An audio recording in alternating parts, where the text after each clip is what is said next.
Hello and a very warm welcome to Watch You Baby। एक ऐसी श्रृंखला जो हर माँ को उसके मातृत्व के अनुभव के लिए तैयार करती है। एक ऐसी श्रृंखला, एक ऐसा कार्यक्रम जिसमें हर दंपति अपने जो परिवार को आगे बढ़ाने का प्रोसेस है उसको बहुत खूबसूरती से और बहुत सहजता से जी सकता है।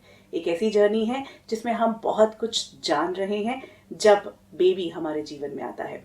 अभी तक तो हम जो बातें हमने की हैं उसमें यहाँ तक पहुँचे हैं कि जब जो बेबी है वो वूम में है तब उसमें क्या परिवर्तन हो रहे होते हैं और ऐसे में जो माँ की स्थिति है, मन की, शरीर की, उसका कितना असर होता है। और सिर्फ माँ का ही नहीं, पिता का भी और पूरे परिवार का क्या माहौल होना चाहिए ऐसे समय में। कुछ और बातें अभी बाकी करनी है और आज फिर हमें साथ मिला है जानी मानी गायनेकोलॉजिस्ट डॉक्टर नितिका सोपती का। आपका बहुत बहुत स्वागत। नमस्कार। नमस्कार। और हमारे साथ हैं ब्रह्मा कुमारी सिस्टर शिवानी। ओम शांति। ओम शांति। डॉक्टर नितिका, अगर हम देखते हैं this is the time when diet plays a very important role. Yes. क्योंकि कहा जाता है, पूरे घर में भी फोकस ये होता है कि क्या खाओ, ध्यान से खाओ, रोज खाओ, लगा मतलब खाते रहो, ये सारी बातें कही जाती हैं। थोड़ा थोड़ा खाओ। हाँ साथ तो ये हम कि ऐड कर देते हैं क्योंकि थोड़ा थोड़ा खाओ जो है ना, वही करने से ही सब कुछ हो हाँ, पाएगा। लेकिन पेरेंट्स का, इन लॉज का इतना प्रेशर होता है उस टाइम पे और फ्रेंड्स का भी। एक्चुअली देखिए, कंसर्न है ना वो, अगर वो भी हम उसको कंसर्न की तरह ले लें और फिर उनको भी नॉलेज मिल जाए कि ऐसा प्रॉब्लम आती है खाने में, and after the third month ये बेटर हो जाती है। तो ये जो एक पूरा एक पर्पस है खाने का, उसमें जो कंफ्यूजन कई बार आता है वो ये कि क्या खाएं, क्या नहीं खाएं, ये क्योंकि बहुत लोग बहुत कुछ बोल रहे होते हैं। देखो, तो रियलिटी क्या है? एक्चुअली थोड़ा बहुत हम बेसिकली हमें सबको पता है। आजकल आप देखो कि बच्चों को भी ना हेल्दी डाइट क्या होती है ना, बैलेंस डाइट, उसकी डेफिनेशन पता है 6th स्टैंडर्ड में भी। सो हमें सबको पता है कि हमारी डाइट में कार्बोहाइड्रेट भी होना चाहिए, प्रोटीन होना चाहिए, फैट होना चाहिए, वाइटामिन, मिनरल्स। अब प्रेगनेंसी में एक्स्ट्रा क्या चाहिए? लिटिल बिट कैलोरी मोर। जस्ट फर्स्ट 3 मंथ्स में तो सिर्फ 250, it's nothing. 250 calories, 2 Coke P लिए, हो गया। तो कोक अलाउड है? नहीं नहीं, मैं सिर्फ कह रही हूँ कि अगर उतना भी ले लिया तो अलाउड है, बट हमें उसको कहाँ से पूरा करना है? हमें उसमें प्रोटीन्स डालने हैं, हमें उसमें वाइटामिन्स डालने हैं, मिनरल्स डालने हैं। नट्स का भी इम्पोर्टेंट रोल है। इसलिए नहीं कि बच्चे का दिमाग तेज हो जाएगा, वो तो हो ही जाएगा अगर वो प्यार से खा रही है सब कुछ, बट अगर ये सब खाने में आपके सारा कंटेंट पूरा हो जाता है। तो मैं हमेशा पेशेंट्स को, सबको समझाती हूँ कि कोई डाइट चार्ट नहीं है। घर में, फैमिली में सबसे पहले जैसे ही प्रेगनेंसी होती है ना, they are so concern for the diet, and it's good. पता लगता है ना कितना इम्पोर्टेंट है, जो आने वाला मेहमान है उसके लिए सब तैयारी में लगे हैं। बट एक डाइट चार्ट से बेटर होता है गाइडलाइंस ले लेते हैं। जैसे लिक्विड्स बहुत इंक्रीज होने चाहिए, बहुत, मतलब they should be, I would say about 2.5 litres to 3 litres in a day. Very difficult ना, सोच के लगता है कैसे करेंगे, बट आप थोड़ा थोड़ा लेते जाएंगे तो इम्पोर्टेंट है। अब liquid is a very dicey. तो लिक्विड में मैं बता रही हूँ, इसीलिए हम लिक्विड को कैसे कवर करते हैं। हम लिक्विड में सिर्फ वाटर नहीं कह रहे, हम लिक्विड में कोकोनट वाटर कह रहे हैं, हम वाटर कह रहे हैं, हम लाइम वाटर कह रहे हैं। आप इवन जो नॉर्मल जो स्क्वॉशेस आते हैं वो भी धीरे धीरे पी सकते हैं, बट एरिएटेड ड्रिंक्स में जहाँ हम आ जाते हैं, क्योंकि वो बहुत इंपॉर्टेंट लगती है ना इनिशियल फर्स्ट 3 मंथ्स में, वी ट्राई टू रिस्ट्रिक्ट। अगर बहुत ही आदत है तो without caffeine, which is Sprite और 7 up, very minimal, just about little serving, वो भी आई फील कि वो भी माइंड के साथ एसोसिएटेड है, उससे कोई बेनिफिट होना नहीं है, क्योंकि हमें उसके बिना फील नहीं होता कि भाई वैसे भी आप देखो ना, आप कभी भी अपने छोटे बेबी को, क्या अगर उसको कुछ प्रॉब्लम हो रही है, कभी पिलाएंगे स्प्राइट? नहीं पिलाएंगे ना। वैसे तो देखो, नेचर ने तो हमें बोल रखा है, और अब तो हमारे पास इतनी बड़ी बड़ी इंटरनेशनल बॉडीज हैं, हमारे अपने नेशनल बॉडीज हैं, जो जैसे breast feeding promotion network of India, उन्होंने बोल दिया है और गवर्नमेंट ने स्टैंप लगा दिया कि 6 मंथ्स तक सिर्फ ब्रेस्ट मिल्क। और उसके बाद भी कभी मम्मी बाहर से नहीं जाती है खाना लेके आती है बनाने ना, घर में खुद। तो नेचर ने पूरा कुछ हमें बताया है, तो बेबी के लिए अंदर भी जब है ऐसे ही करना है, तब भी वैसे ही बनाना है। I think that we forget. Yes, कि जब वो अंदर है तो वो हमें ये नहीं तो समझ भी में आ तो रहा ऐसे ही कि करना है। उसको कुछ पता चल रहा है, उसको हमें ये कुछ लगता है भी कि वो खाओ। ब्लड स्ट्रीम से जा रहा है, बस उतना ही है। बट वही जा रहा है जो आप खा रही हैं। न्यूट्रिशन जो आपने खाया है, जो एक प्रेग्नेंट लेडी, एक्सपेक्टेंट मदर खा रही है, वही सारा डाइजेस्ट होके मदर की सर्कुलेशन में है, और उससे पास हो रहा है through the placenta, through the cord, baby की सर्कुलेशन में, और उसी से ही सारा ऑक्सीजन और न्यूट्रिशन बेबी को मिल रहा है। सो वो कितना हेल्दी होना चाहिए। ईजियर टू डाइजेस्ट होना चाहिए, हेल्दी होना चाहिए, थोड़ी थोड़ी देर में थोड़ा थोड़ा खाना चाहिए, क्योंकि प्रोजेस्टेरोन हार्मोन आपको ये डिस्कम्फर्ट देने वाला है 9 मंथ्स में। आप नहीं खा सकेंगे इकट्ठा, और आपको ऐसा कुछ खाना है जो हल्का हो, बस खाया और डाइजेस्ट किया। इसके पीछे साइंटिफिक रीजन है ना, जो प्रोजेस्टेरोन हार्मोन है वो हमारे जो इंटेस्टाइन्स की मूवमेंट है उसको स्लो कर रहा है, पर वो हमारे बेबी को ग्रो कर रहा है। तो हमारी मूवमेंट अगर स्लो है तो हमें इकट्ठा खा लिया तो वो तो 6 घंटे लगा थोड़ा सा देगा। लाइफस्टाइल चेंज करने की बात है बस basically। आपको ये जैसे ही आपको समझ आया कि थोड़ा खाऊंगी जल्दी डाइजेस्ट होगा, फिर थोड़ा खाऊंगी जल्दी डाइजेस्ट होगा, इजी हो जाएगा। पता ही नहीं है कि क्यों नहीं खा सकती मैं एक बार में, तो फिर नहीं होता, इसीलिए मुश्किल है। ओके, एंड क्या ऐसा है जो नहीं खाना चाहिए? एब्सोल्यूट नो जो है, दैट इज जो नेचर ने नहीं दिया हमें, जो हमने यहाँ एक्वायर किया है। No smoking, no alcohol, no means no. You know how much, too much की बात नहीं कर रहे, और हाउ मच का क्वेश्चन नहीं है। there are things, you know, I come across patients, बहुत पहले तो नहीं, but over the last I would say this decade, 10 years से, and last 4-5 years से तो बहुत ज़्यादा, न्यू ईयर ईव है, डॉक्टर साहब just a glass of wine, no glass भी नहीं होता हो तो just a bit. You know, there are studies which are established and they are saying even once in pregnancy, it's an absolute no. It's, I'm not talking about a serving, about sometimes. What really happened? The child starts देखो हमारी body में जब हम alcohol लेते हैं ना, तब तो उसको डिसइंटीग्रेट होने में फिर भी कुछ घंटे लगते हैं, तभी तो ना इतना हैंगओवर शेड हो जाता है ना। कितना लगता है? 6 to 8 आवर्स। ये तो हम एवरी डे एक्सपीरियंस से देखते हैं, और आजकल तो we are getting lot of experiences of people, no? You have all kinds of people walking away with these now, तो एडिक्शन भी कहना अभी तो लोगों को वे ऑफ लाइफ लगता है, but it's an addiction, we can't refute. हम लोग सोचने लग जाएं उससे उसके इल इफेक्ट्स कम नहीं होंगे, वो एडिक्शन है वो कम नहीं होगा, फैक्ट्स तो फैक्ट्स ही रहेंगे। एंड स्टडीज इतनी हुई हैं, और ज़्यादातर स्टडीज जो हैं ये बाहर ही हुई हैं।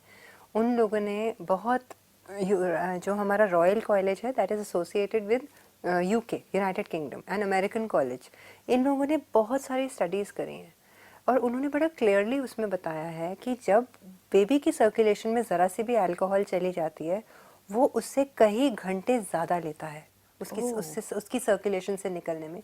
ऑब्वियसली ना, उसके एंजाइम्स कहाँ हैं अभी, बना रहे हैं आप अभी। नहीं तो उसकी सर्कुलेशन में मींस वो अल्कोहल जो है वो उसके तो पूरे जाता है। सर्कुलर सिस्टम सर्कुलेट क्यों जो नहीं जाएगा? अगर आपका ब्लड जा तो रहा है, he is actually consuming that alcohol, of course. चाहे जितना भी, चाहे वो अगर एक आपके ब्लड में अल्कोहल लेवल मेजर करते हैं आजकल, आपने देखा है ना, कैसे पता लगता है कि इसने अल्कोहल लिया है नहीं? अभी तो ब्रेथ टेस्ट आ गए हैं ना, अभी पहले कैसे करते थे? ब्लड में ही तो चेक करते थे अल्कोहल लेवल। अगर मैटरनल ब्लड में अल्कोहल लेवल है तो कौन सा ब्लड जा रहा है? और बेबी प्लेसेंटा से पार होके वही तो जा रहा है जो आपके बच्चे को पूरा न्यूट्रिशन दे रहा है, उसकी पूरी डेवलपमेंट कर रहा है, उसकी ग्रोथ मैचुरेशन कर रहा है, तो जाएगा तो सही वो। And it is a very bad syndrome which is associated, which is known as the fetal alcohol syndrome। उसमें आपको फिजिकल डिफॉर्मिटी भी हो सकती है बेबीज के, फ्लैटेंड चीक्स होती हैं, ये जो नेजल ब्रिज है बना नहीं होता है, संकन आईज होती हैं, जो हैंड्स एंड वो है they are not very clearly made, they are not sharp, they are all not very crisp, you know, जिस तरह एक ह्यूमन बॉडी के होने चाहिए, बिकॉज ये सारे हमारे इश्यूज आते हैं, developmental issues. And it's not just जब डेवलपमेंट हो रही है, प्लीज, अभी हमने बात करी लास्ट टाइम कि 11 वीक्स तक तो डेवलपमेंट हो रही है, अब तो डेवलपमेंट हो गई, अब तो ग्रो ही करना है, तो जो बनना है वो तो बन गया ना। हाँ। ऐसा नहीं है, पूरे 9 मंथ्स, पूरे 9 मंथ्स में। Oh एंड इसके आगे भी अगर हम चल ले, वैसे अभी हम जरा थोड़ा जल्दी बोलेंगे, बट ऐसा नहीं है कि फीड ही तो कर रहे हैं, कभी कभार ड्रिंक ले भी ली तो क्या हुआ, वो निकल जाएगी वाइन 4-5 घंटे में, तो 5 घंटे तो मुझे फीड करना ही नहीं है बेबी। ऐसा नहीं होता है, ब्रेस्ट मिल्क में भी आएगा, जो आप ले रहे हैं कुछ परसेंटेज, भले वो जब प्लेसेंटा के थ्रू आपके बेबी के अंदर जा रहा है तो वो ज्यादा मात्रा में है, ब्रेस्ट मिल्क में वो कम मात्रा में है, पर जा तो रहा है, डायरेक्ट मेथड से जा रहा है, सब कुछ जाता है ना, आप क्यों मेडिकेशंस नहीं लेते हैं? सो इट्स, यू नो, तो ये सब चीज़ें जिस तरह सिस्टर शिवानी ने इससे पिछले वाले एपिसोड्स में डिस्कस किया था, ये पहले की बात है। Before you start, when you intend to have a baby, please lifestyle changes are very important. और अगर तब हमसे रह गया है तो हम अब भी just like a transformation, no, it's just a transformation of thought.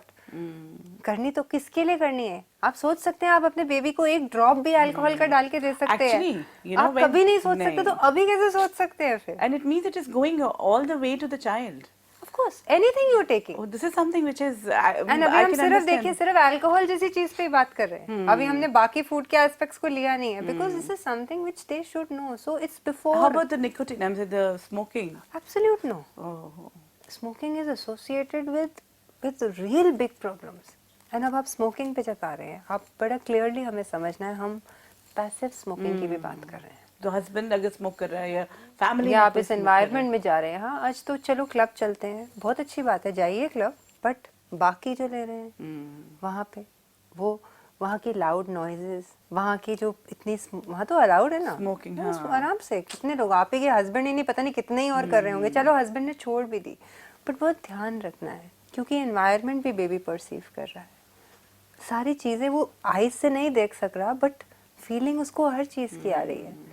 इतना स्मोक लिया अंदर, यू नो स्मोकिंग हमारे इंडिया में भी अब आई वुड नॉट से कम है, अभी काफ़ी हो गई है, एंड फीमेल्स ऑल्सो हाँ, कॉर्पोरेट काफ़ी है। कल्चर से coming, we are little late then the western I would say, but everything is getting in. तो बाहर तो बहुत स्टडीज हुई हैं, उन्होंने क्लियरली डॉक्यूमेंट किया है, which is a very big thing.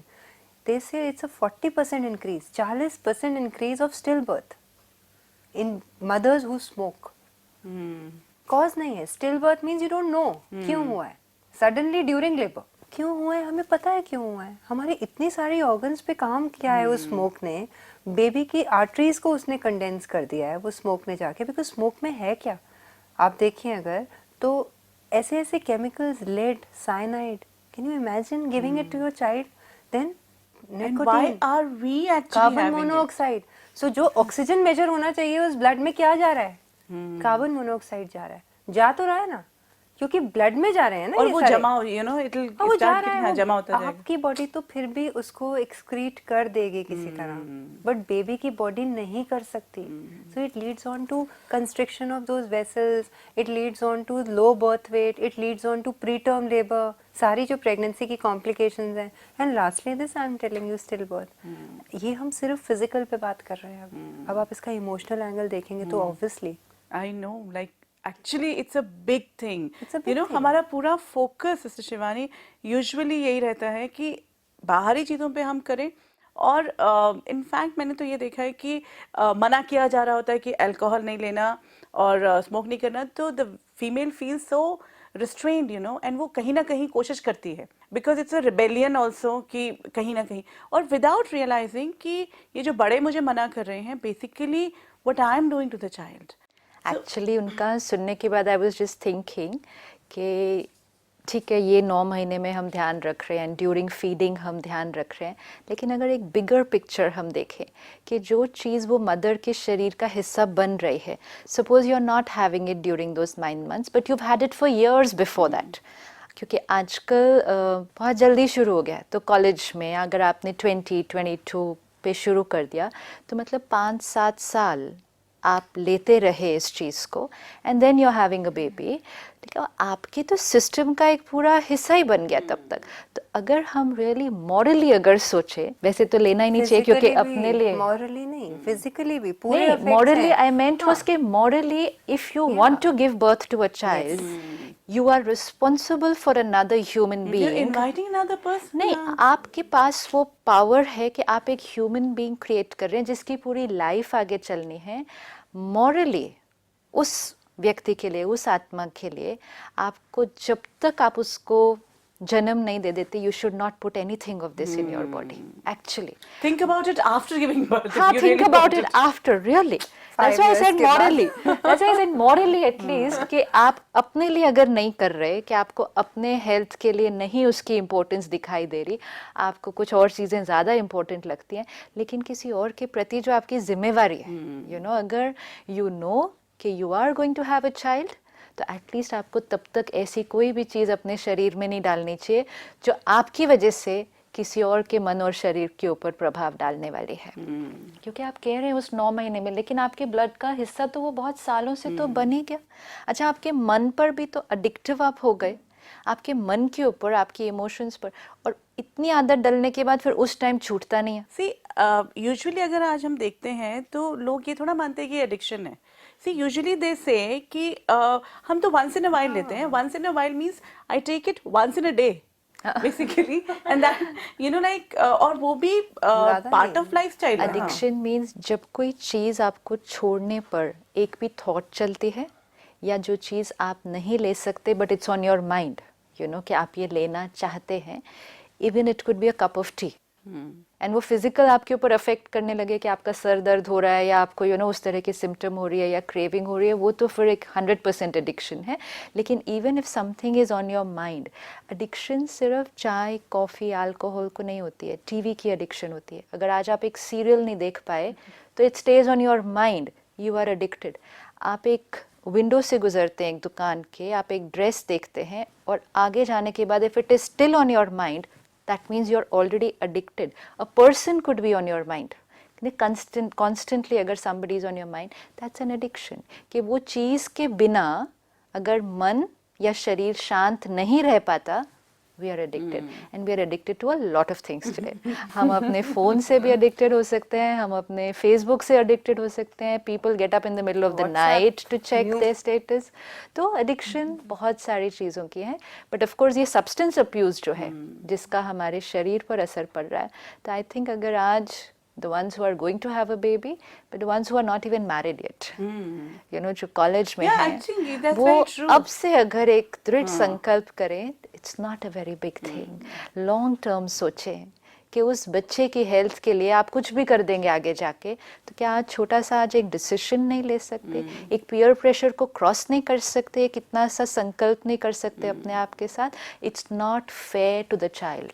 And in fact, it's very important to understand कि during my pregnancy, you know, usually nobody knows. मुझे नहीं लगता कि ज़्यादातर college student knows कि या लड़कियां अगर जो आज इतनी ज़्यादा जा रही हैं इवन स्मोकिंग में या ड्रिंकिंग में, कि उनकी बॉडी का जो ये पूरा असर हो रहा है उनकी बॉडी पे, वो बच्चे पे उनकी प्रेगनेंसी के दौरान पड़ेगा. आप ये सोचो, जब वो नहीं लेंगी उस टाइम पर, क्योंकि कंसर्न तो है उस टाइम, अंडरस्टैंडिंग भी आ गई, तो वो उस टाइम नहीं लेंगी.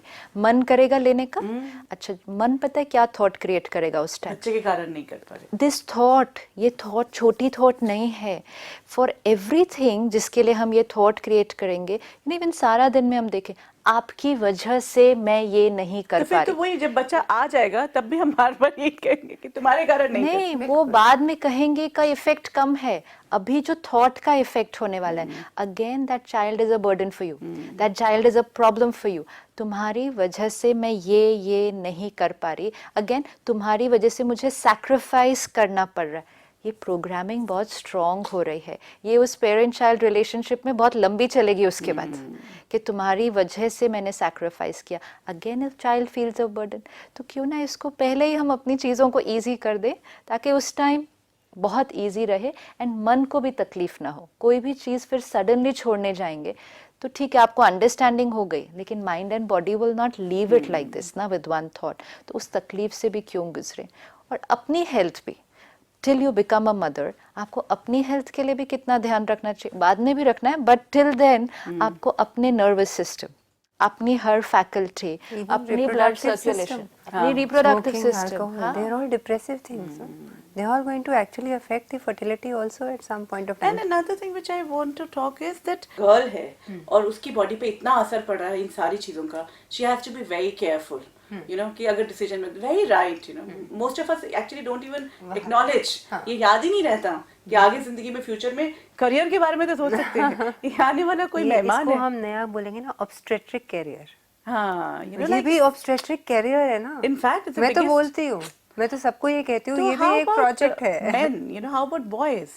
उन पे क्या असर होता है? असर तो सेम है ना. एक आपकी एक आपका जो अब निकोटीन है, तो वो असर तो सेम ही नर्वस सिस्टम पे, मस्कुलोस्केलेटल सिस्टम पे, रेस्पिरेटरी सिस्टम पे करेगा. तो वो तो करेगा ही करेगा. आपकी बॉडी पे तो हर चीज़ को डिप्लीट करेगा ही ना. जो चीज़ हमारे लिए अननेचुरल है, केमिकल है, अनहेल्दी है, ये सब आपकी बॉडी पे असर कर रहा है. ऐसे ही मेल्स की बॉडी पे भी कर रहा है. फर्टिलिटी इश्यूज आपको लगता है बढ़ गए हैं? इनफर्टिलिटी कभी सुना? IVF हुआ था, हाँ होता था. अब एवरीवेयर कितने सेंटर्स, 2-4 होते थे दिल्ली में भी, और अब इतने हैं. क्यों ज़रूरत पड़ रही है? सारा कुछ हमारा उसी टाइम से शुरू हुआ है। अब हम वूम पे पहुंच गए हैं। बेसिकली यहीं से ही हम कई चीज़ों को प्लांट करते जा रहे हैं अपने बेबी में ना। हम यहाँ पे तो हम ये लर्न कर रहे हैं, बट हमारा जो हमारा प्री मैरिज का भी जो टाइम है, वो सारे पे भी तो ध्यान देना है। अब स्मोकिंग है, जो रिप्रोडक्टिव सिस्टम है, उस पर भी तो अफेक्ट कर रही है। अल्कोहल, स्मोकिंग हर एक चीज़ पे कर रहा है, तो उस सिस्टम पे क्यों नहीं करेगा? जो आजकल ये कहते हैं कि एग जो है वो बन नहीं पा रहा है, ठीक नहीं। ओव्यूलेशन जिसको हम कहते हैं, उसके लिए टेक्निक्स हैं, दवाइयाँ लेते हैं, वो भी इम्पोर्टेंट है। देखो, जो हमें मेडिकली ट्रीट करना है वो करना है, but no medicine will work without lifestyle management. There is no doubt about it. और अगर सिमिलरली उसका स्पर्म्स भी, उस एडिक्शन का रिपरकशन है ये, सो व्हाई नॉट अवॉइड वो इट? तो है ही, डेफिनेटली है। इवन स्पर्म काउंट लो होना, आपका even work stress is related to low sperm counts. You just see how many studies have been done. Now we are not saying because you have stress at work you have a low sperm count or you can't ovulate, but there is a very very strong association, correlation between the two. There may be 20 other factors which are leading on to that, but this factor is not something which you can negate. Yeah, just because you are addicted to it, I would say, that doesn't mean कि हम उसको कहते हैं कि हाँ बाकी हम tackle कर लेते हैं, जो कारण है इसको हम छोड़ देते हैं। क्योंकि ये तो कुछ हो ही नहीं सकता, दिस इज तो नेचुरल। ये भी उतना ही रिस्पॉन्सिबल है। I mean, we have to understand the implications. Not all men who are smoking or all females who are smoking or they are both taking alcohol, they can't have healthy babies. But now the definition of health, we know how long are we going to carry it, no? That healthy baby is not just a baby, it's a healthy human being that you are actually creating now. So you have to be so careful. So if you are creating it within you, so it is so important to take care of each and every possible thing, because you are the creator. No, but another thing which it's a little technical is that you said that if the girl, अगर वो जो बच्ची है, वो जो लड़की है, वो इन सब एडिक्शन से गुजर रही है, तो डेफिनेटली बेबी पे असर पड़ता है। तो अगर मेल जो पार्टनर है, वो भी ड्यूरिंग प्रेगनेंसी ऑल्सो, वो भी चलिए स्मोकिंग नहीं, ड्रिंकिंग कर रहा है, उसका भी कोई एस्पेक्ट असर पड़ सकता है बेबी पे? See, it's the family environment, no? Then where is the harmony in relationship? How do you think, if supposing would-be father is coming home and his cognition is subdued the moment he has alcohol, कहाँ से bonding होगी? उसके पास कितना समय है clear mind से बच्चे की उन चीज़ों को कैच करना जो वो एक फ्रेश माइंड से करेगा, और अगर वो एक अल्कोहल लेके कर रहा है, कैन ही डू इट? सबसे इम्पोर्टेंट थिंग है, what does it do? Alcohol आपकी कॉग्निशन को, आपके बिहेवियरल डेवलपमेंट को शन कर रही है। एंड कितने हाउस होल्ड्स हैं जिसमें इसको बहुत नेचुरल माना गया है, और कितने हैं जो इसकी वजह से डिसहार्मनी में चल रहे हैं। आई थिंक लेकिन बहुत सारे घरों में इस वजह से झगड़ा भी होता है, दोनों चीजें, अब्यूज भी होता है। You no, even if the husband is taking care of his behaviour वैसे, लेकिन ऐसे टाइम पे फिर ना ही ध्यान रखेगा, जोर से लड़ाई भी हो जाएगी, कुछ भी हो जाएगा। अब आप उसके लिए वो एक एपिसोड है सिर्फ, बट वो मदर पे कितना लॉन्ग टर्म उसका इफेक्ट होगा और बच्चे पे कितना लॉन्ग टर्म इफेक्ट होगा। So everything is connected, and parent के मन का असर बच्चे के मन पर प्रभाव डाल रहा है। So if a father has low will power और a mother has low will power, saying कि मुझसे नहीं छूट रहा, या मैं इतने दिनों के लिए भी मैं इस चीज़ को नहीं छोड़ सकता, तो आपके मन का प्रभाव बच्चे पर पड़ रहा है।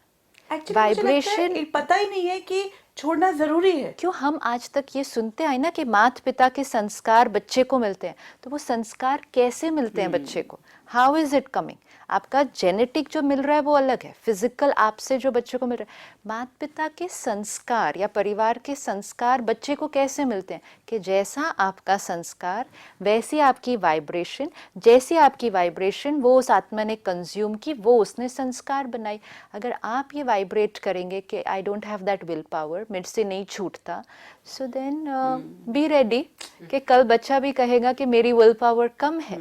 अगर जितनी आप अपनी विल पावर को आज एक्टिवेट करेंगे कि ये करना है बच्चे के लिए, चलो आई विल डू इट, ये छोड़ना है ना, अभी छोड़ा, it's only a thought, it's only a thought. ये आपकी अपनी विल पावर को बढ़ाएगी, एंड आप अभी से कितने अच्छे वाइब्रेशन दे रहे हैं उस बच्चे को, आप अपने बच्चे की विल पावर को अभी से बहुत स्ट्रांग बना रहे हैं। एंड सिमिलरली ऑपोजिट, नहीं हो रहा, कॉफ़ी नहीं छूटती, आदत पड़ी हुई है बहुत पहले की, low willpower, that junk is food also भी नहीं getting छूटता। radiated. जंक फूड, कॉफी, या चलते चलते ये कुछ बातें भी पूछना चाहती हूँ मैं कि उसका कितना असर होता है जो बच्चे पे है। सी जंक फूड में तो आपके पास डेड कैलोरीज हैं, कहीं प्रोटीन नहीं गया, डाइजेशन में it is going to take long long time, तो ना तो वो डाइजेस्ट होगा आराम से, और आपका न्यूट्रिशन कंटेंट भी अगर हम देखें तो हम वो भी नहीं दे पा रहे हैं। बट आजकल you have options, you have many other options जो हमारे पास हेल्दी, हम जिसको जंक फूड कहते हैं हम उसको हेल्दियर कर सकते हैं, तो वो हमारे पास ऑप्शन है। सो ये बहुत क्लियर आपको पता होना चाहिए कि आप क्या खा रहे हैं, कितना खा रहे हैं, और उसमें क्या क्या। अब पिज़्ज़ा ही खाना है तो आप घर में बना के खाइए ना, जितना आप बाहर से ला के खा रहे हैं उसका हाइजीन का आपको नहीं पता। उन्होंने उसको खा के आपको डिस्कम्फर्ट होता है, उसके लिए फिर आप मेडिसिन लेंगे, वो मेडिसिन लेंगे, फिर आप मेडिसिन तो बाद में लेंगे, स्ट्रेस पहले क्रिएट करेंगे कि मुझे इसके लिए प्रॉब्लम हुई, तो फिर why fall into that trap. जैसे बच्चे को बाहर का कुछ नहीं दे रहे हैं ना फर्स्ट ईयर ऑफ लाइफ में, यहाँ तक कि कोई और भी नहीं दे, इतना भी ख्याल रखती है मदर्स कि जो करना है मुझे ही करना है, खाने को भी जो बनाना है मुझे ही बनाना है, तो अभी कैसे फिर बाहर से लाके कुछ भी चलते हुए खा लिया, जहाँ गए वहाँ खा लिया, नहीं। बहुत इम्पोर्टेंट है ना, उससे आप अपना न्यूट्रिशन और अपनी हाइजीन, वो सब चीज़ का ख्याल कर सकते हैं। मुझे ऐसा लगता है कि मदर को ये अवेयरनेस ही नहीं है कि जब वूम में भी है बेबी तब भी वो उतना ही एक्टिव है, और सब कुछ जैसा वो आने के बाद उसके साथ करना है उससे भी ज़्यादा केयरफुल होकर हमें रहना पड़ेगा, and that's a very very tricky part. But then वही जैसा कहते हैं कि knowledge is power. Sister Shivani and doctor Nitika, thank you so much आज की इस बातचीत के लिए। Om Shanti. ओम शांति। Ball is in our court. हमें ये समझने की ज़रूरत है कि जैसे हम जब बच्चा हमारे सामने आता है तब इतने केयरफुल होते हैं और हर बात का ध्यान रखते हैं जब बच्चा मेरे वूम में है, और सिर्फ मदर ही नहीं, पूरी फैमिली, बार बार हम इस बात का फोकस कर रहे हैं कि इन द वूम जब प्रेगनेंसी है तब भी कितनी सारी चीज़ें, और आज जो बातें समझ में आई हैं, खासकर अगर हम अल्कोहल और स्मोकिंग की बात करते हैं जिसे हमने लाइफस्टाइल मान लिया है, उसका असर। जस्ट इमेजिन कि आप जब अल्कोहल ले रहे हैं या आप जब स्मोक कर रहे हैं, वो सारा आपके बेबी के ब्लड स्ट्रीम में जा रहा है। It is something we just can not even visualize और imagine, but this is the truth. अगर ये सच्चाई हमारे सामने है तो हमें देखना है हम अपने बच्चे को क्या देना चाहते हैं। और जो आज अभी प्रेगनेंसी की तरफ नहीं भी बढ़े हैं, जैसे कि सिस्टर शिवानी ने कहा कि अभी ज़िंदगी की शुरुआत है, अभी हम यंग हैं, देख रहे हैं और अपनी ज़िंदगी को ये मान लिया है कि ये सब कुछ parting is my part of my life, लेकिन उसमें क्या क्या करना है, क्योंकि आगे चलकर तो मैं जीवन में चाहूँगा और चाहूँगी कि मेरा गृहस्थ हो, मेरे पास एक हंसता खेलता परिवार हो। अब वो कैसे मैं कर पाऊँगा, ये मेरे अपने हाथ में है। मन में कोई सवाल है, कोई बात है, आप हमें ईमेल कर सकते हैं।